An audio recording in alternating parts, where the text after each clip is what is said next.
To be live. Yes, we are live once again. Thank you everybody for tuning in. Today we're talking about interracial relationships.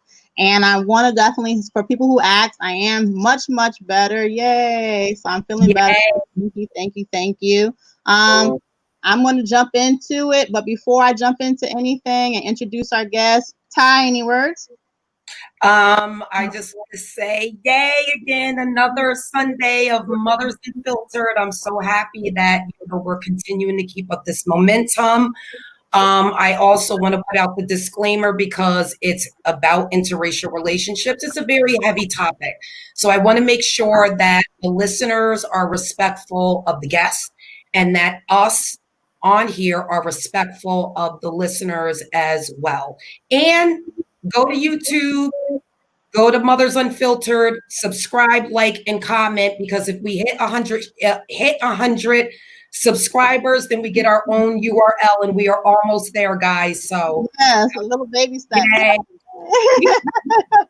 But jumping right into it, let me introduce everybody to somebody that I know, a really good friend of mine, LaShawn Curb, co-founder and creative director of an educational consulting agency called Of Course.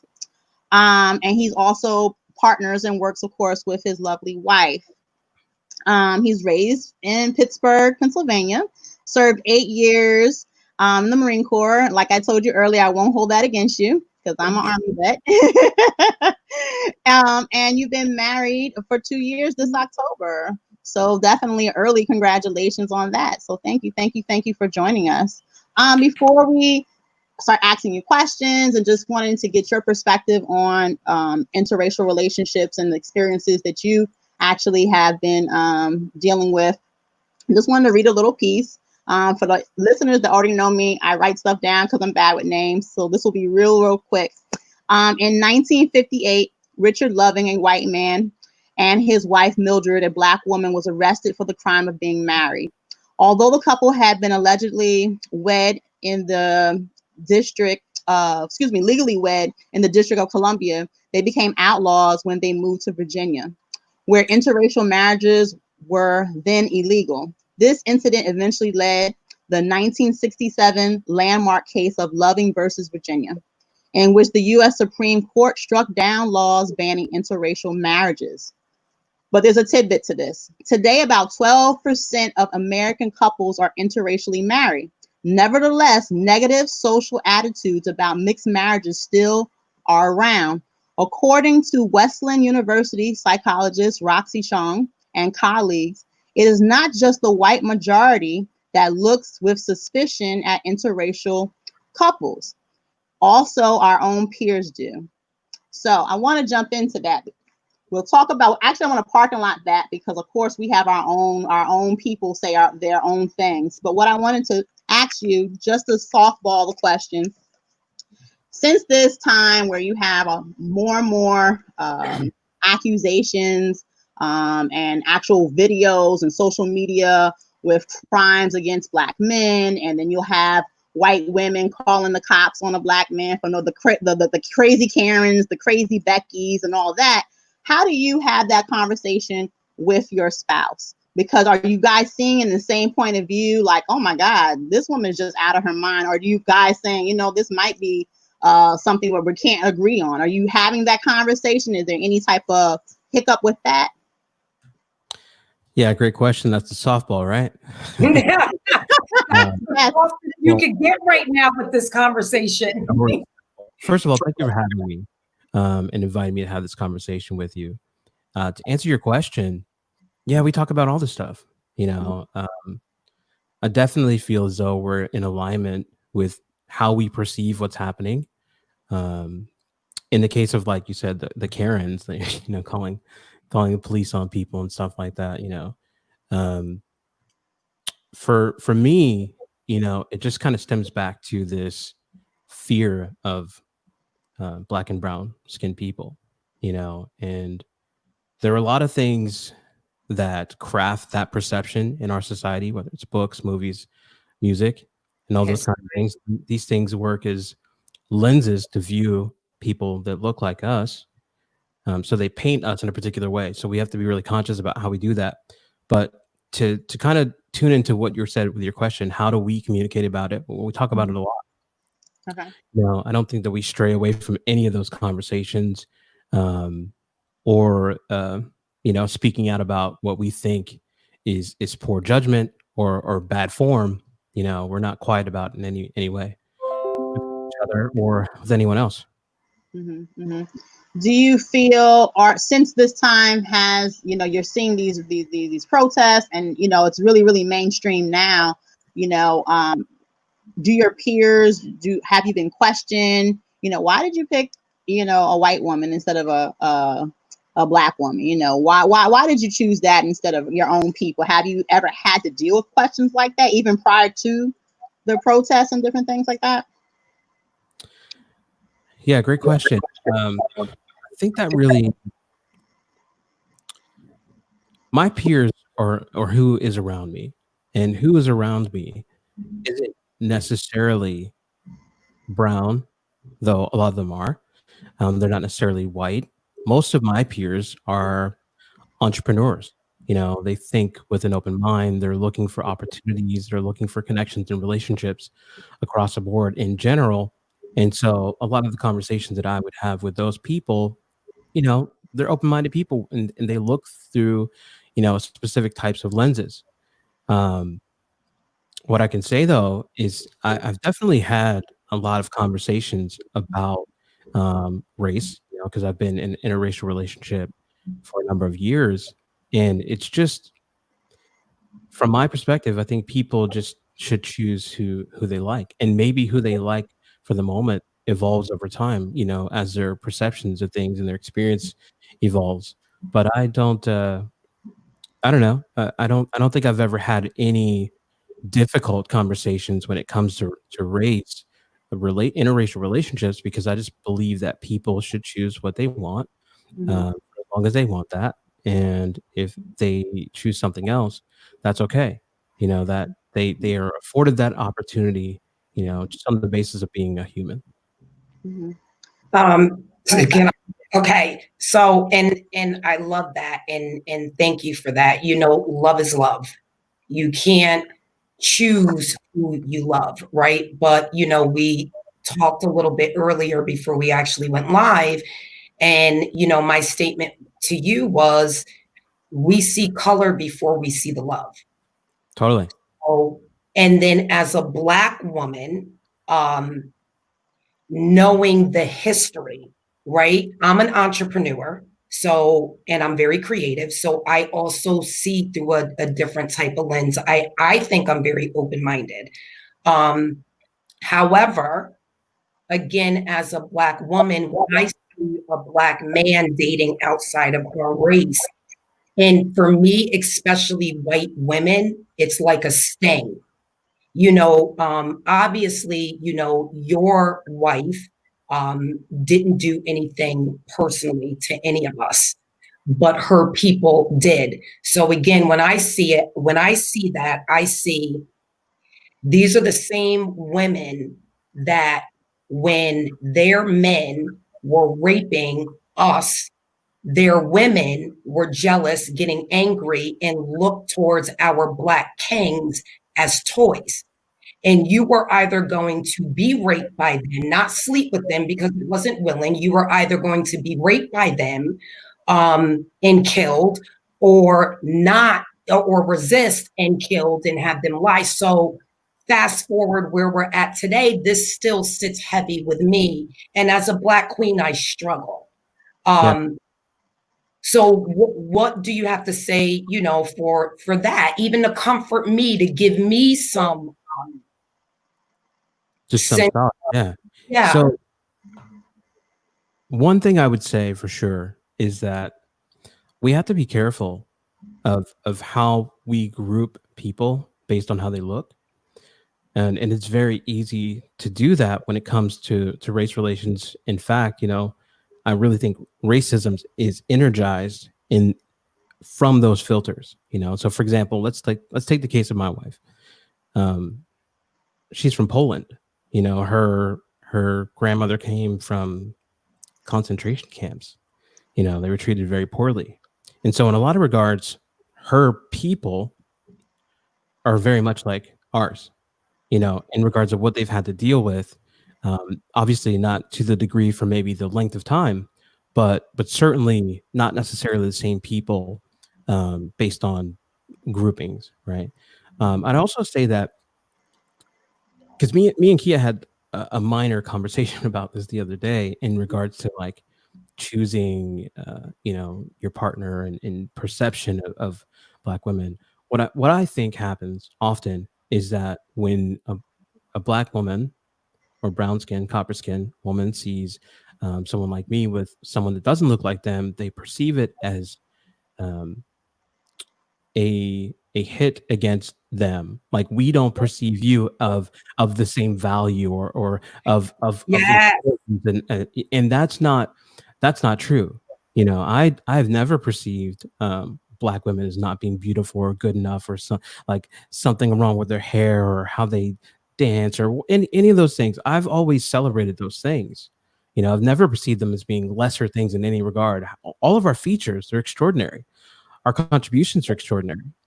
Um, and what I was saying to Kia also was that a lot of how people end up in relationships is circumstantial.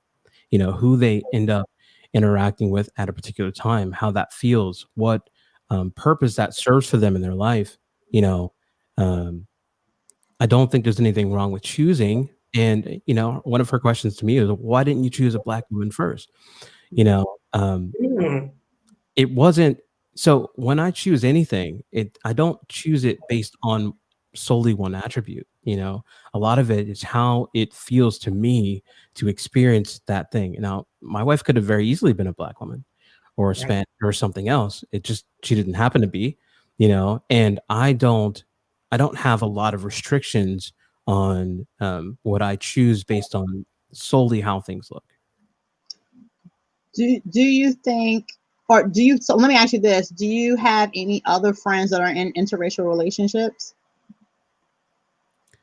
Yeah, definitely. So within saying that, so I know multiple men who happen to either be married or dating outside of their race.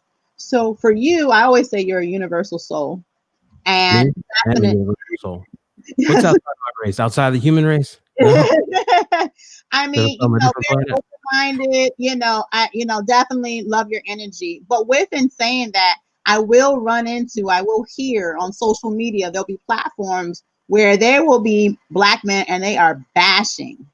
I do not want to be with a Black woman. You know why? Because they have so many issues. When I'm telling you, they all screwed up in the head. Why can't they get the weave out the head? What about this? Why do you have to do this? And what about this? And what about this? Constant bashing, bashing, bashing. So, in reference to you, definitely, I've never heard you say anything but also honor and give strength, Yeah, to but women. I don't Yeah. believe that. Mhm. I think that Black women are extraordinary, and Mhm. the things that they've had to endure, are also probably at the top of any challenges that anyone's ever had to face. Mhm. And so, I definitely feel like there's a traumatic impact with how that shows up for people in their lives. Mhm. Uh, and so I've heard, by the way, a lot of those conversations where Black men are bashing Black women and stuff like that. Mhm. Uh, that I think that really just talks to their demons, and their lack of courageousness, their lack of manhood, their lack of strength to uplift, the people that are just like them, versus like what they need to do to put someone else down. I'm not in alignment with that. I feel like there's a lot that we've had to deal with as a people, and definitely Black women have had to deal with, the top of what that means. Like most of these people don't know, what it's like to be concerned that your kid's going to leave the house and not make it back again. Like Right. imagine the trauma of that just on a daily basis. You're trying to work, you're trying to do your regular things, you're trying to do everything you can to make sure your family's good, and you just don't know. Like this has been going on for a long time, and trauma is generational. It can be transferred, over time. So the things that were traumatic to your grandparents can get passed to you too. Post-traumatic So they're yeah, disorder. yeah. So they're having this experience as a filter on top of all the other things you need to do from day to day. Of course, it's hard. Of course, that makes things more callous for people. It's something to really think about. So before you ask your question, Ty, so white privilege. I believe it's real. Um, I don't know if you did, but I definitely believe it's real. In regards to having white privilege, do you feel that your life, your situation has been easier? Because let's just say right now, something alone, this is your idea, your baby. Yeah. And then you're an entrepreneur. So you have had successful ventures. But let's just say whatever the ABC product that you're coming out with. Well, you got to go in front of these board members and, you got your hair twisty with ethnic, curls and these things compared to, let me try to push this idea off on her because, she could fit right in. Do you ever think like, hey, that could be useful? This could be a good opportunity. Hey. Well, I don't really believe in condensing myself to fit anyone's narrative. Okay. And I don't believe in like trying to make myself palatable for people to give me an opportunity. I'd rather create my own opportunities with the people I resonate with, you know? So I don't really do that. In regards to white privilege, though, like I was saying earlier, I'm very careful about how I use words. Um, I don't like to use words that empower people beyond their natural abilities, right? Unless, I'm trying to lift them up in some particular way. Like, so I don't say things like, well, I'll say it in this scenario, but like you say, like white power, or just these things that like by nature of how we describe them empower people more. I just don't do that, especially if they don't deserve it by their own merits, right? But I definitely feel like there's a difference between how my wife is able to walk through the world and how I am. I'm Have very you ever discussed that with her? Sorry to cut you off, but do you guys have that conversation in the difference in how you walk through the world? Your oh footsteps look totally different than hers. yeah, oh yeah, and she's had to adapt quite a bit, because her first her perception. Let's say take the example of her interactions with police officers. Um, Her whole life she's gone believing that police were there to save you and keep you safe, and I for my entire life have never had safety as something that I needed to function within the world because it was never available for me, you know and it wasn't until she got pulled over with me. Actually, to create a little more context around this scenario, right? She didn't get pulled over with me. She got apprehended with me, because we went on a business trip in California, rented a car. A wheel fell off the car, and the car came to a screeching halt in the middle of the highway and slid to a stop. So there's all these cars kind of like piling up behind us and all this kind of stuff, and people called the authorities to come like give us help. Well, tow truck eventually came, but first the cops came. And instead of like um, helping us, what they did was apprehend us. They grabbed me up and slammed me against the car and shoved me in. And this whole time, like for me, this was just that's the standard interaction with a police officer for me, and it has always been. And she was like, "Oh my God, what's happening? Why are they putting us in the back?" And she's a doctor of education. She's an educated lady, and so this literally it was. First of all, it was a completely jarring, but she never had the experience at all with cops ever in that way. And it changed her outlook forever. Now she doesn't like to interact with them. She doesn't like, she won't like, if she sees any, she gets off the road, all that kind of stuff, even sharing with some of the things that most of our people have experienced. So yeah, we definitely have those conversations, and her perception of what that looks like has changed quite a bit, just by virtue of being in a relationship with me. Her perception of what it looks like has changed, but her movements and how she's able to navigate hasn't. Oh, well, as long as she's white and she's not with me, she'll be fine. She's blonde hair, white. And that's and see, that's sad because I if won't you talk about words, and if you listen to what he just said, as long as she's not with you, she will be fine. Yeah, no, but she's with me. She'll get a different type of treatment as well, because then her perception is diminished by virtue of being with me. Like my attributes have been, put upon her, and she's lesser of a version of what she would naturally be, right? Right. How much stress? Like, I mean, and of course, there's so much stress in any aspect of what we deal with in a relationship. But how much stress does that put on the relationship? Because, of course, when you're taking two bodies, and you're putting them together to become one, she has her own set issues. Then you have your own set issues. But now you're adding race into the factor. And now she's opening her eyes and she's getting this exposure. Like, what? Who said this to you? I can't believe somebody. Like, how does the overall relationship bear with the stress? And how does she personally handle that stress? Yeah, great question. It definitely adds a stressful factor, because if someone like me gets gunned down in the street, it impacts me. I'm upset by it. I'm angered by it.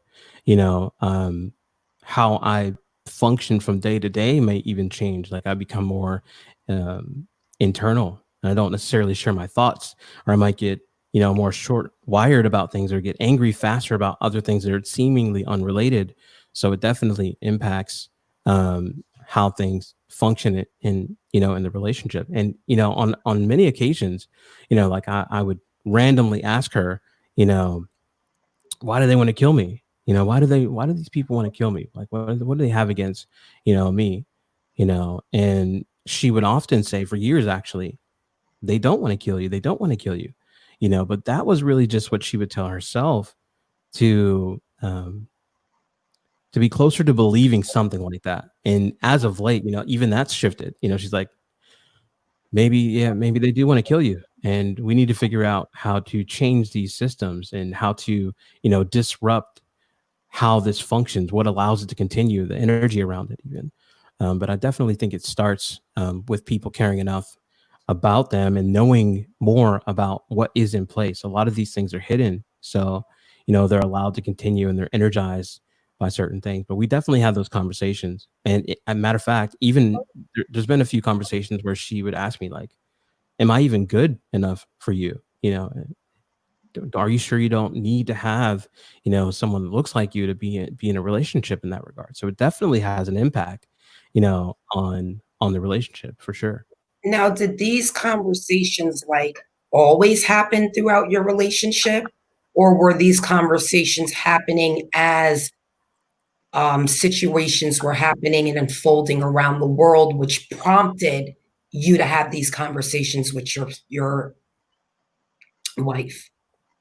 Yeah, for Or me, girlfriend back then, or fiance, Yeah, sure. We've always had these kinds of conversations, just because they matter to me.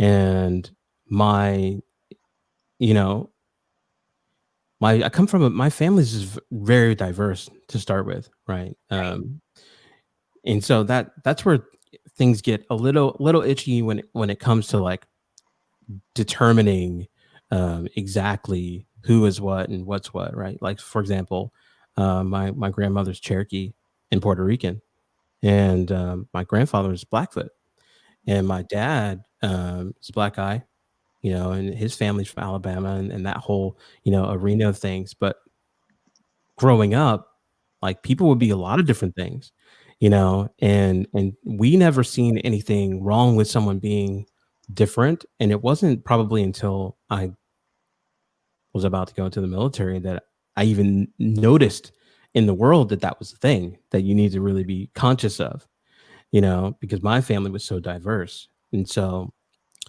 we've definitely had conversations about this stuff, the whole way through, probably because that's a requirement for me, is to be able to have conversations with people, be able to be, myself inside of those conversations, share my perceptions, but also be interested in what they have to say and have powerful, meaningful conversations about it. I want to go back. I'm sorry. I wrote my note down just in case I had to go down like that. I just want to quickly go back to something you stated earlier, where you were saying you were asking your wife, why did they want to kill me? Why did they want to kill me? And her response to you was that they didn't.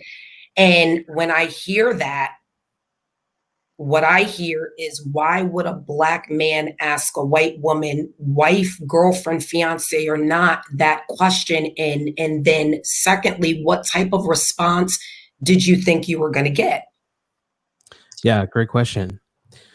I think the fairest thing to say there is that, she's someone I confide in and have Right. lots of conversations about. So because she's the closest person to me, I would openly share my thoughts about it. When things, like I said, when things happen to people in the world and they look like me, that impacts me. It's a reflection of where we've failed to take care of our people, in a way, to me. And so what it usually does is it triggers me to start really digging deeper about how I can show up and what differences I can make, what conversations I'm not having, what actions I'm not taking, that allows these things to continue. Whose shoulder am I not tapping on? What am I not doing? And it's not a personal thing against me, but I do think there is, there's what's happening, and then there's what's possible to happen in the future. And Right. as long as people are passive about what has happened, and they look away from it and they don't talk about it and they pretend it doesn't happen, it allows it to continue. I'm just not prepared to live my life knowing that I contributed to that. You Right.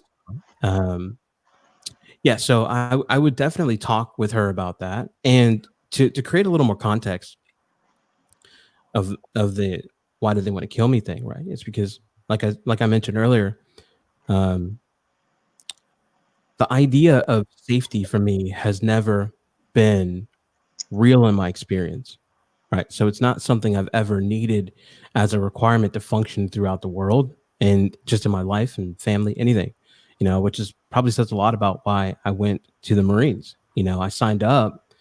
I actually took my ASVAB to go to the Army, and Okay. I, Here I took my ASVAB to go to the Army, and then the recruiters essentially they took me to take it. Scored. I didn't have a car at the time. I was 17 or whatever. They never came back to get me, and so my experience was that I need to be in a real brotherhood and really be in an environment where people take care of each other. And I want to do if I'm going to do military, I need to do it at the top levels where people are serious about this. And so my thought process at the time was that would be going to the Marines. And so I wasn't concerned about putting myself in harm's way. And the reason why I mentioned that is because my perception of going into the Marines was that I was going to be a part of something that is creating freedom in the world, and it's going to help me better my life, my family's life, and all these kinds of things. And then when I'm done, what it means to be a veteran is at the top tier of how people are perceived in the United States. And I'll get these opportunities. I'll be able to go to college, and I'll be embraced in a particular way. And if any veteran that looks like me gets out and finds out quickly, that's not the case. So I think I was just disappointed as a whole, because I used to at that stage kind of believe that police were not necessarily like in alignment with military people, but they had the intention of Right. keeping people safe and making sure that people were okay, which is what military people do, but that's not the function of the police. Yeah. It certainly wasn't from their inception, and it isn't today, not by the way it looks to me, right? So I guess what I was trying to say is that um, I was really just disappointed why they're trying to kill people like me, meaning Right. people that are willing to put themselves in harm's way, will do the hard road to make their life better, work their butt off to try to create a better life and take care of people, and still they would like to limit me or diminish me down to my brownness as though it's a degrade or downgrade upon humanity, and I don't believe that at all. Well, I wanted to and I wrote it down because you were making some great points. You mentioned family, and I wanted to touch on that topic real quick because, of course, you can fall in love with whoever you want to follow. I want to put out there to the audience that for me personally, when it comes to interracial relationships, and I think I had mentioned this to you before, if you're not doing it because it's a fad, like, oh, it's the cool thing. I'm with homeboy over here. Let me get my hair cornrowed or whatever, and then you just dump him, to do something else. I'm for it. Love is love. I'm supported, but just don't do it because it's a fad. But then you mentioned that's just don't use people. Basically, that's having just Don't good be a crappy human.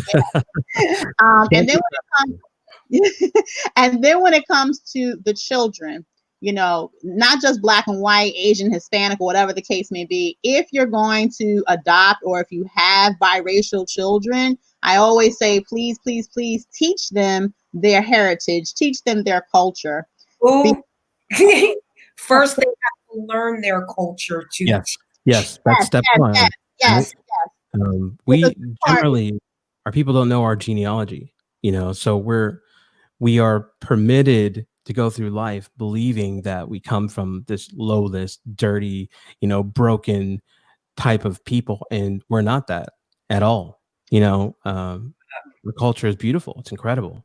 And like I said, our contributions even paint that to the world. We paint for the world, what is awesome, what is cool, what's amazing, what's, and all kinds of different categories, So I think it's just a matter of us now taking on the mantle of moving forward with what that means in all these other facets, what it means for business, what it means for everything, really, movies, music, everything that we can touch, because we do touch everything. We do influence everything.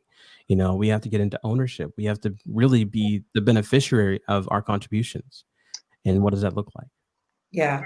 Adding to that, because you did, like you said, you have to be able to know the history in order to teach them, not, teach the kids. But whatever nationality you are, please, please, please do not do that to them and not teach them who they are, because biracial children get it from both sides. They get this the taunting from both ends. With that being said, when you mentioned family, I wanted to touch onto that because, like, now you can lock eyes with whoever, and you're like, "Ooh, romance," and then you find this person, and then you marry, and everything is happy-go-lucky. But now it's time to meet parents. Yeah. And I remember meeting this woman one time, and she was Guyanese, and she was telling me that her mother specifically told her, "Do not marry a black man. Black people are this, that, the normal stereotypes that you hear." Right. But a lot of times you'll have the children, they're older, they've been seeing the world, they're universal, and then they end up marrying whoever. So when it came to now the parents have to meet you, or vice versa, I know you mentioned your family being very diverse, but now in reference to you meeting her parents, was it kind of like they're kind of stuck in their ways? Like, who's this black brother you bringing up in here? Like, how did that go? Yeah, that's a great question, right? I share the belief that wherever I show up, my intention is to leave it better than I left it, and in regards to how her parents have responded to me, I think that I've made a contribution to their lives. It's interesting because my wife didn't even know if her dad was racist or not. That's how much she knew about the dynamics of how he perceived things, Wow. And well, he isn't, and if he was, he would have a load of things to reevaluate when interacting with me, because I don't consider myself, just kind of a run-of-the-mill person. I'm consciously aware of how I impact people. I'm consciously aware and interested in loving on people and knowing them and understanding their filters, and engaging them with whatever they show up with. A lot of times when it comes to race, it is a fear filter. I don't function with that as my default. And so what I think has happened as a result of my showing up and me being a part of their world now. So for example, with her parents, her dad and his wife were Republicans. They're no longer Republicans, Right. And I don't want to make this, a political conversation, but it is to a degree, because a lot of how people perceive things, they're aligned in pockets sometimes, and that has completely changed their world and what their holidays look like and what their conversations look like, um, and so it's definitely changed the dynamic of how they perceive things. And same with her, because her parents are divorced. And so she got her dad and stepmom, and then her mom on the other side. Um, Her mom had told her earlier, I guess, to be concerned about dating a black man, Mm. but not from the perspective of like they're lesser, just from the perspective of that she felt like she would have a harder life, based on what she would get as a result. Mm. And so she had a lot of concerns about that.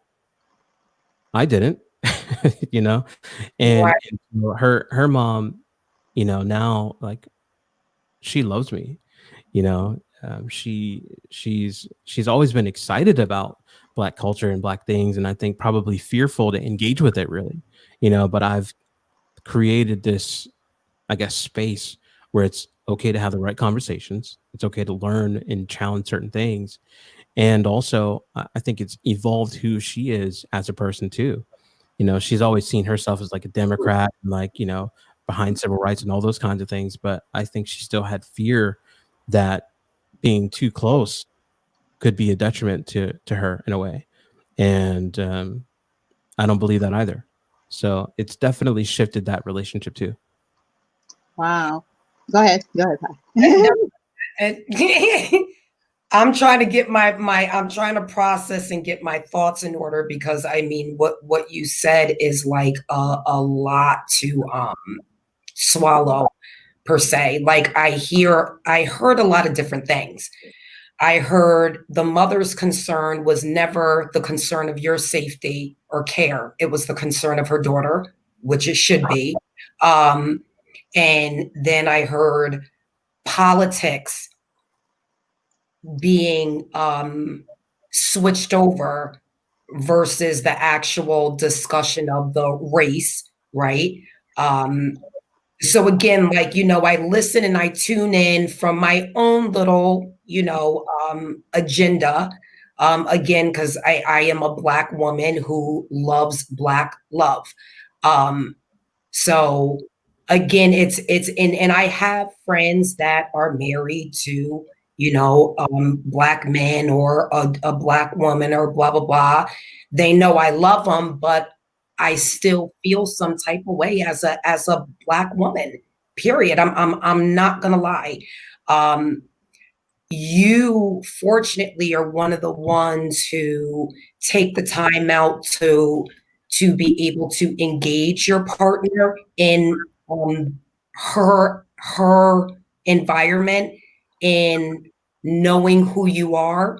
And I say you specifically because I don't know if they have been taught about who we are as a people.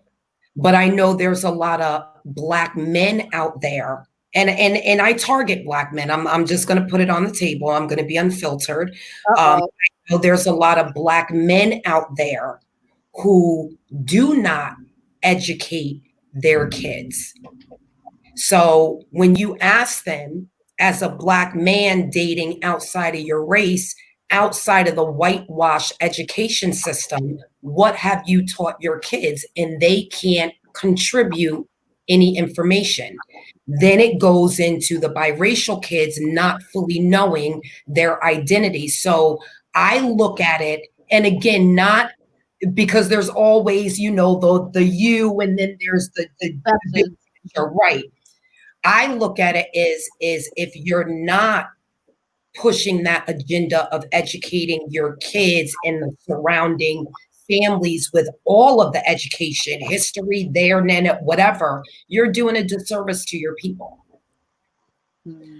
Yeah, I mean, I think that's a fair perspective. It's very difficult for people to educate someone else if, in fairness, they haven't really been educated themselves. Right. And most of us have grown up in an educational system where we've been taught a particular history. We've been taught about our people from someone else's perspective, their propaganda, their propaganda about that. And so it creates a lot of long-term problems because one, we're being given who we are versus like discovering. Right. And no one can go and tell you how to ride a bike. I mean, they could tell you, right? Hey, go get on a bike, push the pedals forward, but they can't tell you how to discover balance. You have to get on the bike and you've got to ride it and you've got to discover what it means to have balance.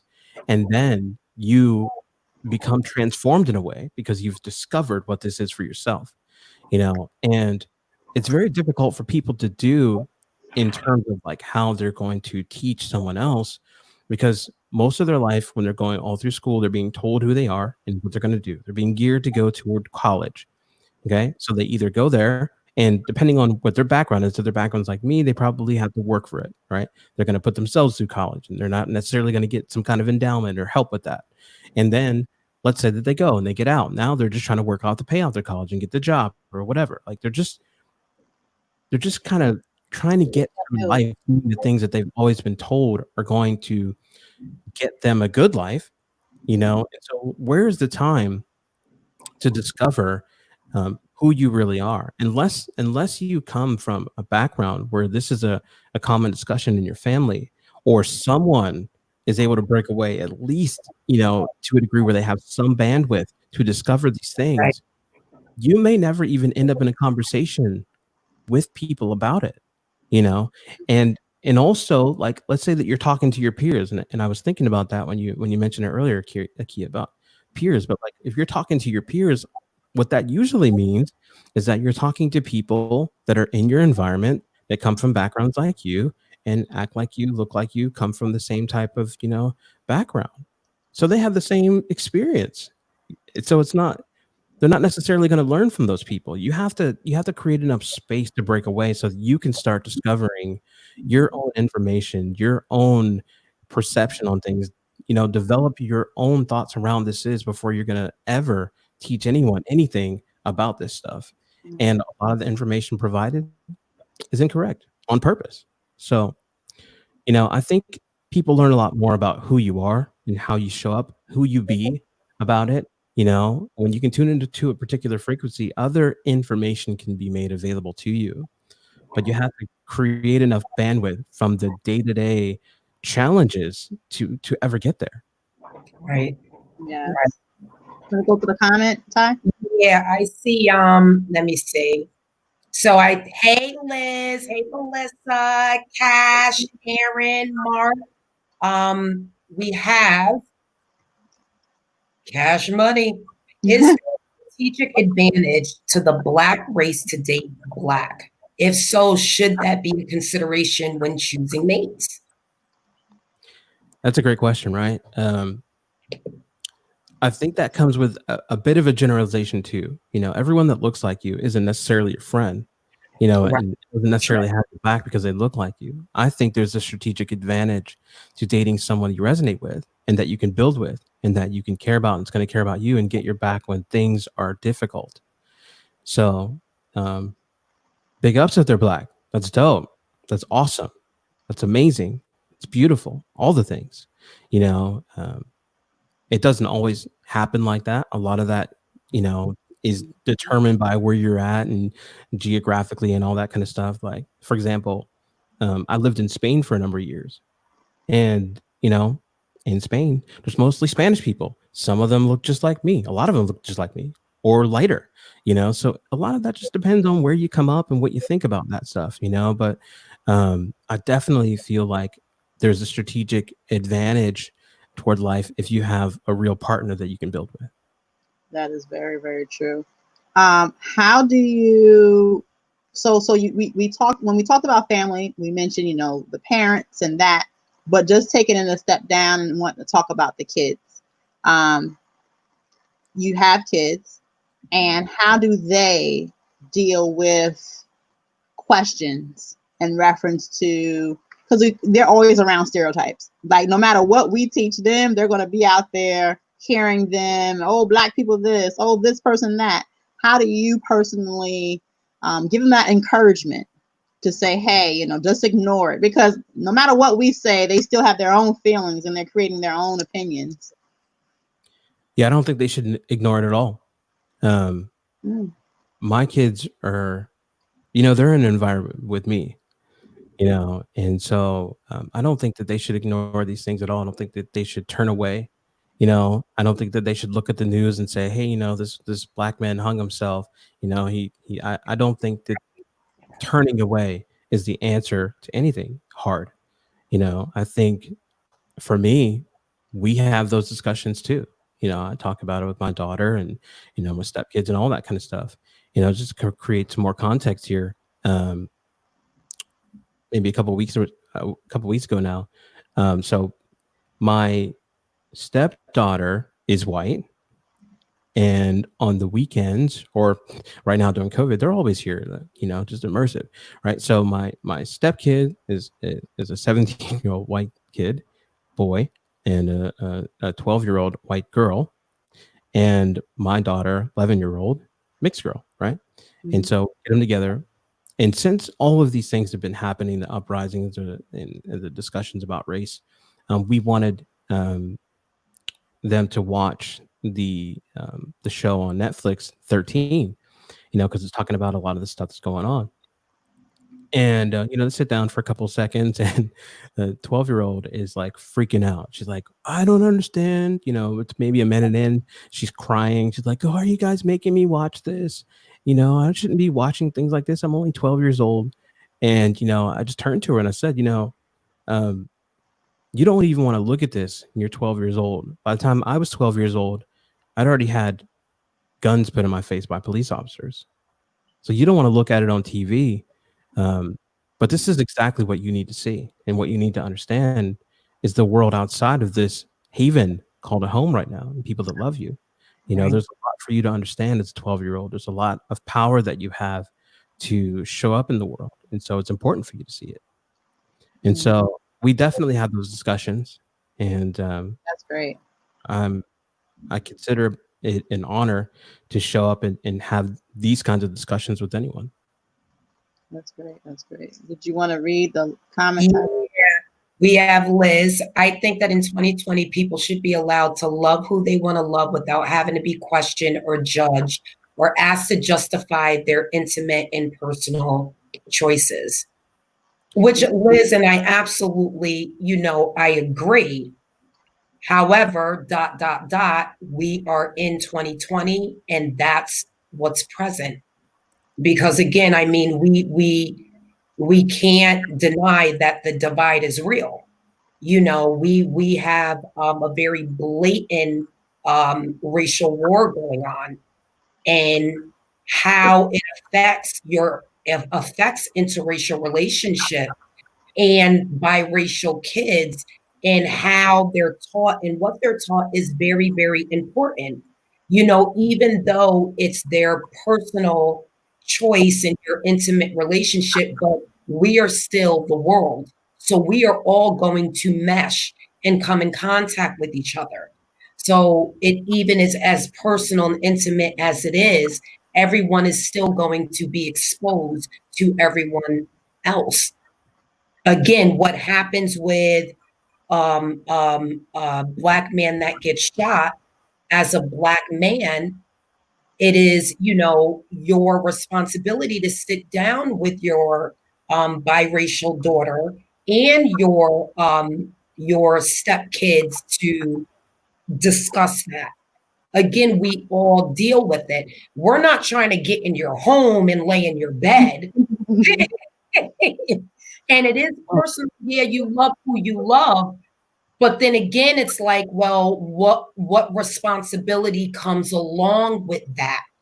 And it does have a responsibility, because at the end of the day, especially if we're talking about kids, we have to be able to educate the children, because they are, you know, going to be putting us in the old homes, you know, old folks home when we get older, you know, and they're going to be running the country. So we definitely have to make sure that works. But at the end of the day, it's just such a touchy subject. It's just an eye opener. You know, right now you would never, well, and some perspectives, you know, two people dating, they should just be loving each other, having fun. Who cares? But at the end of the day, they are going through things. You know, never in a million years, like LaShawn mentioned, did his wife ever feel that she's going to be apprehended by the police and she's going to be shaken up. And this changed her whole perspective on life, interacting with the police. You know, even though she's just loving on her man and he's loving on her, now she has a whole different viewpoint. So at the end of the day, I think the conversation has to be had, because we have to be able to hang up our own hang-ups. You know, Right. I know I talk to Black women all the time from all different age groups, and you hear that, you know, like, why did he pick that white woman? And then, like you mentioned, it's not that I think that you're lesser than. Now, there are Black men that come out there and say that, but then you did mention that you got to check their demons, what they got going on. They may some other personal things stirring up that we don't know about. Yeah, I mean, it says a lot, you know. Just to kind of just add a little bit to what you guys were saying, right? And this question about loving people in 2020. Recently, I've been on a journey, a personal journey, through genealogy, right? And so one of the things that I really started to discover was how quickly that time passes when you're looking at blocks of time between when people are born and when they pass, right? So looking at my own genealogy, you know, if you get back to like my grandfather, he was born in like 1930. Well, then his dad right before that, we're already to the 1800s. Right. You know what I mean? So like these huge blocks of time pass when you look at it in those terms.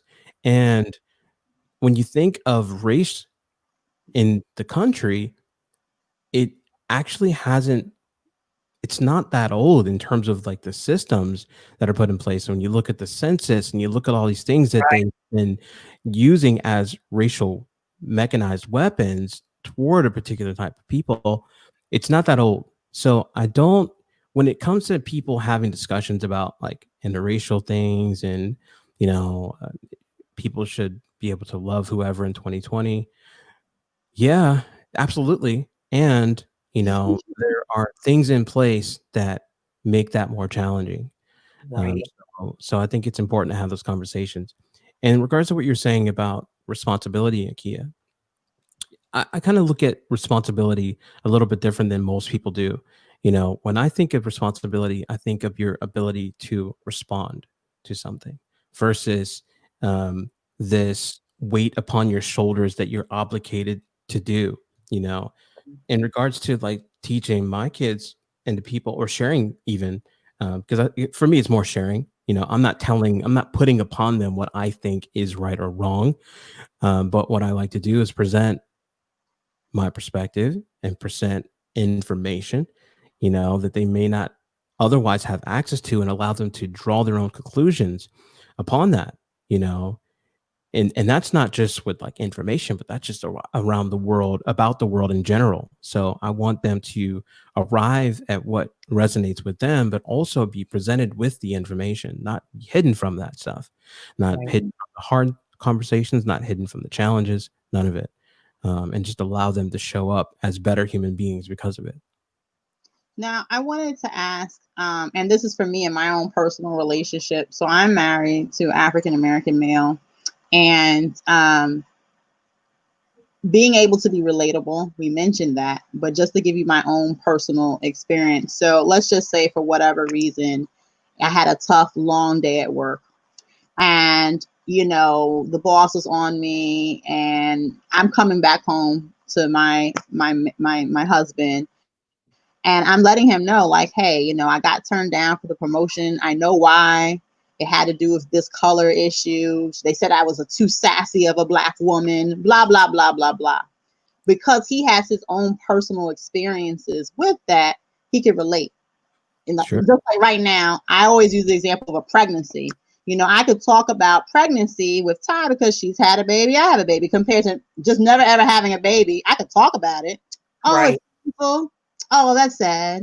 Oh, it did this. Oh, okay. But to truly own that experience is two different things compared to, you know, not having the experience. So back to the husband. I'm talking to him. He's able to say, "Hey, girl, this is what you do," and we're having this great dialogue. Do you ever feel that in the relationship that even though she's listening to you, she's your confidant, the relatability is not 100% there? Like if you're like, "Hey, sister, did you ever hear about this and that?" And I'm like, "Yes, brother, I heard about that. Yes." Compared to somebody who just like, "Oh, well, no, I'm not too sure." One of those type of scenarios. Yeah, great question, right? To me, that comes down to, like you said, relatability. Mhm. But relatability for me isn't, do we have a shared common experience? I'll give you an Okay. example. Like when I was in the military, I took a ricochet bullet off the leg, right? And for me, it didn't hurt. It shot through a particular way. I shook it out of my Right. pants leg, and then I went on about my day. Now, I think I have a high pain threshold, but like I have plenty of other friends who got shot in the Marines. That's a thing that people do. Shoot, and you get shot sometimes. Um, you they would say that their experience is different, you know, if their leg is blown off. So it's not, for me. It's not so much about, because it's not so. I don't think relatability comes down to like, do we have this shared exact experience or whatever? Because I'm capable of communicating my thoughts around it, Mhm. but it doesn't mean that she'll understand it, and it doesn't mean that I understand her world, or um, I don't know how important that is, versus like someone caring enough to try to understand it, because there are a lot of people that can have the exact same experience of you and not have, or at least on the outside, but not the same internal experience of how it impacted you, you know. Mm. And for me, that's not a deal breaker. I'm curious and interested in people, so I'd rather just be present enough to understand how things are impacting them, and how we connect. And she's that kind of person, so we can talk about it. Whether we have the same background, we don't. I grew up, playing hide and go seek in a dumpster, and I sold my sister's shoes at one point, so that I could get a meal. And I used to go to sleep early so that I could get free food at school. She didn't have that experience, you know, um, but she had a different one where when she was really young, she, grew up in Langley, but shortly after that, she was living in this really torn up crib, across from a landfill. It's a pretty terrible experience to grow up as a kid and literally be across from trash piles. Like, you are like, that could have you develop this view that you belong to that, so we definitely have different experiences, and I'm open to understanding the differences, of how that shows up for us day to day. I have a question. How is it with your stepkids? Okay. How was it coming into the relationship with your stepkids, and how is it now? And I don't even want to use stepkids. Like, I'm sure those are your Yeah, kids, sure. regardless, those are your kids. So I want to be respectful. Yeah, Um, yeah, our babies is our babies. Yeah. I mean, it's true, but again, what was that like for you? What was it like for them, if you can articulate it? What was it like for your wife, if you're able to even articulate that as well? Because I know, I'm asking you to speak for people that are not here. sure. And I mean, I can share a bit about my experience there, and I think it's kind of interesting because they're white and they come from white parents. Their dad is a white guy from Alabama, and their mom is a white lady. I have very different ways that I function. I'm outspoken. I'm strong-willed. I don't necessarily bend because people want me to. right.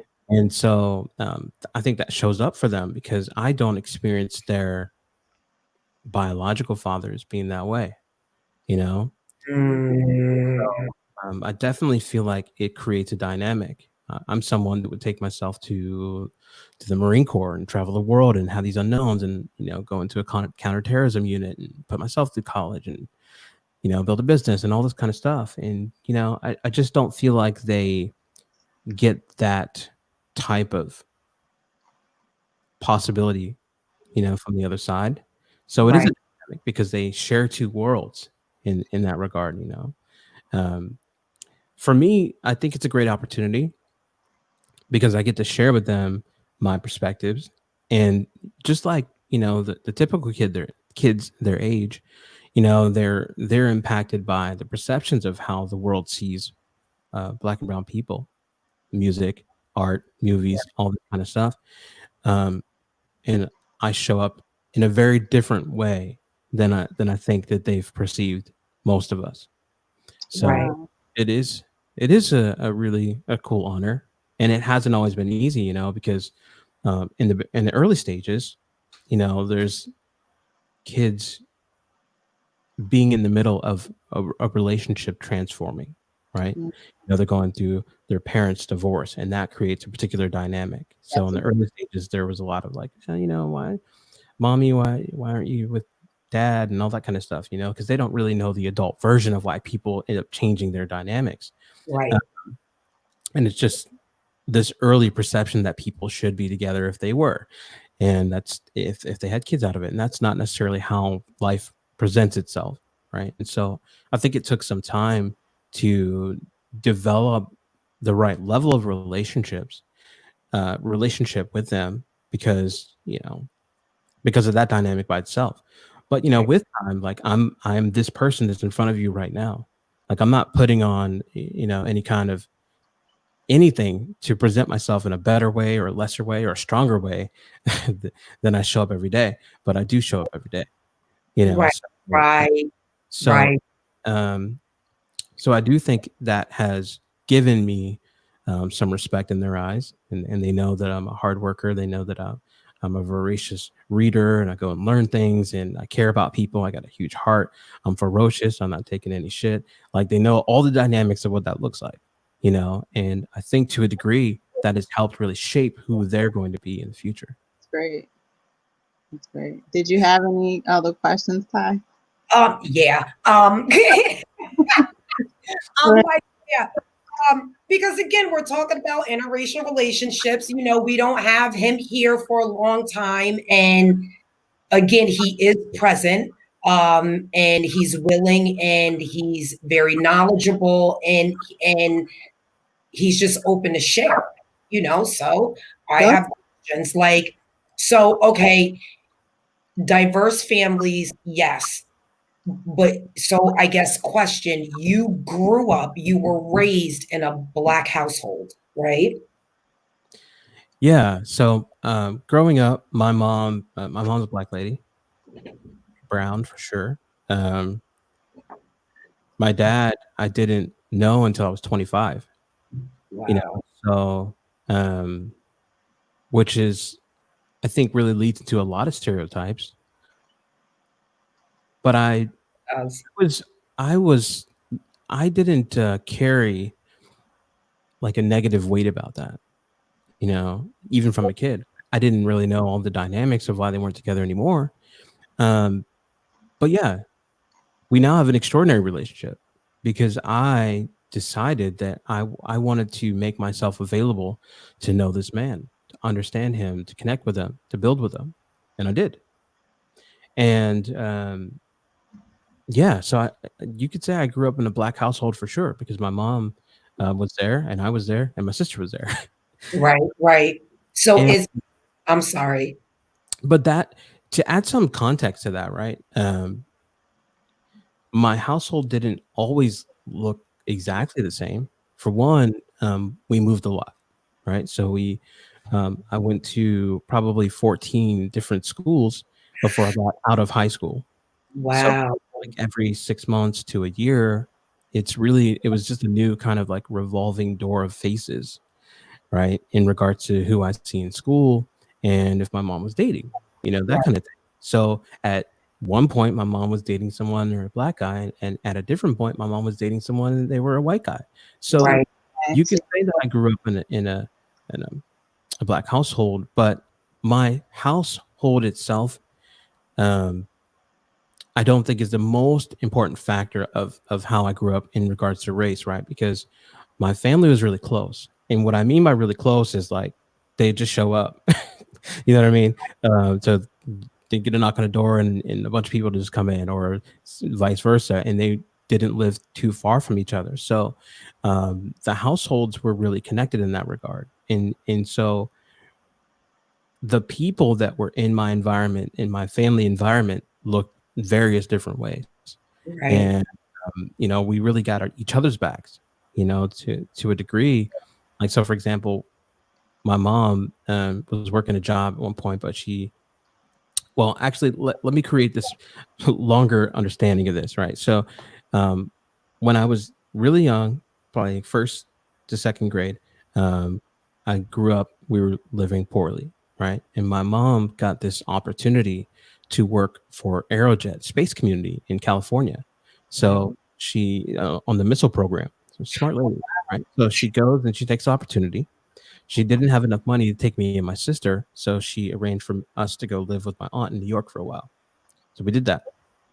Eventually, she was able to get a place out there, get on her feet, get things going, and get us back. And we went to go live with her. So now I went from like kind of being in these ghetto schools to being in this like all white school, right? So now the tables are turned. I'm in this all white school, and it's a pretty big school, and there's only 4 Black people. 2 of them were me and my sister. Wow. Wow.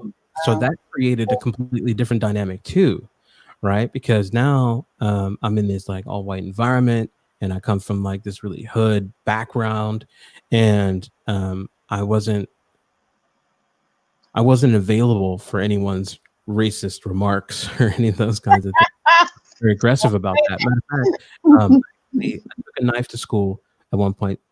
Thank goodness it was the 80s, because I was planning to stab a few people that were like using drugs against me, right? So matter of fact, we got into this discussion, heated this debate, where I was being called an N-word or whatever, and I took out the knife in class to stab a few people about it.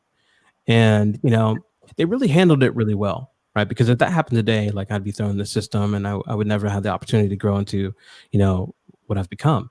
But they took the knife and they held it to the end of the day. They said, listen, you can't bring this here. It's just not the environment for that. And if people are saying things, you need to come to me and allow me to support you guys while you're here. Wow. And I just thought it was like a really extraordinary way to handle that, right? And so I never took it back. And I was afforded the opportunity to kind of go there and show up and learn and build relationships, friendships, and all that kind of stuff. And it was cool. But the reason why I mentioned that is, right, because my upbringing was just so universal, like Aki would say, because shortly after this all, I stayed there till probably about 4th grade, and my grandmother got cancer. And so my mom chose to move back to Pittsburgh to leave all of that behind so that she could try to make sure her mom was good. But we didn't have any money. We didn't have opportunities or anything like that. So we lived with my grandfather for a while. My grandfather's son, one of his sons was mixed. One of his sons was white from a prior marriage, and his wife was white. So it's like how my upbringing was structured was just the people that are there, those are your people, and they can look a lot of different ways, but they'll get your back, and that's it. Wow. Your people are who you say they are. And I've really lived my life that way, and my family still looks that way, when I go home to visit. Oh, beautiful. Wow. Before I say anything, Ty, you got I'm gonna leave it alone. We could keep going. I'll leave it alone. I just want to let the audience know that we are going to do a part 2. It's going to be from a Black woman's perspective. She's married to a white man. So definitely it's going to be a part 2. So I'm really excited about that.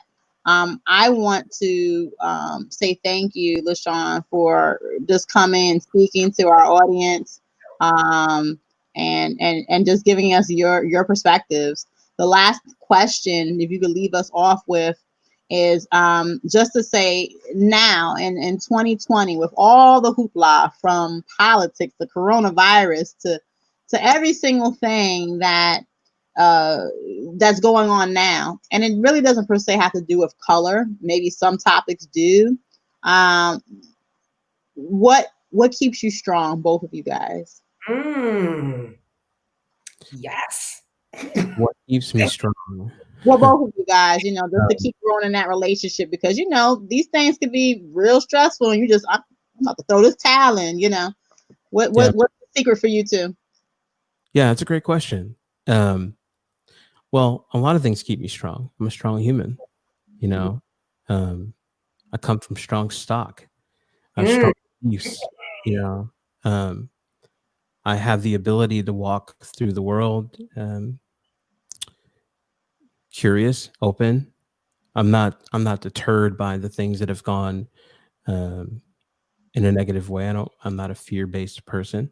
So, so for me, everything that has occurred in our experience so far, we're only talking about the past. We're only talking about what's happened. We're not talking about what's possible, and we're not talking about like what can be done, how things can be shifted, what needs to be taken care of, what can be healed. Yes. And I'm constantly in that focus, that focus thought process. And so when it comes down to like what keeps me strong, my nature, my all that exists keeps me strong. So I'm not. Yeah, I don't think that's something I ever worry about. But I don't take it for granted either. People's hearts, their spirits keep me strong. Everything does. So if it's a matter of me running out of strength, well, that's not in the cards for me. It's not an option. But Right. I'm excited about what's possible to change and what's possible to shift, not only in perceptions, but in how that looks in people's day-to-day lives. Yeah. So those things keep me strong. People like you guys. Oh. Thank you, and thank you to your wife. I know she's not here on the podcast, but definitely, I know that she was here in spirit, listening somewhere or whatever. So definitely tell her I said hi as well. Thank you once again. Like I said to the audience, we will have a part 2, hearing from, like I said, one of our sisters, and her perspective. Ty, did you want to say any final closing? I just want to say thank you again. Thank you for sharing. Just thank you for everything. You have been the best. Again, all of our listeners, thank you, thank you, thank you. We love you. Remember to go to YouTube, Mothers Unfiltered, and subscribe and like, share, comment. Woohoo! Well, bye, guys. Talk to you And next week is hair, black hair. Yeah, that's the next topic. Popping, that's right. Let's get it popping. Bye, guys. Thank you. Bye.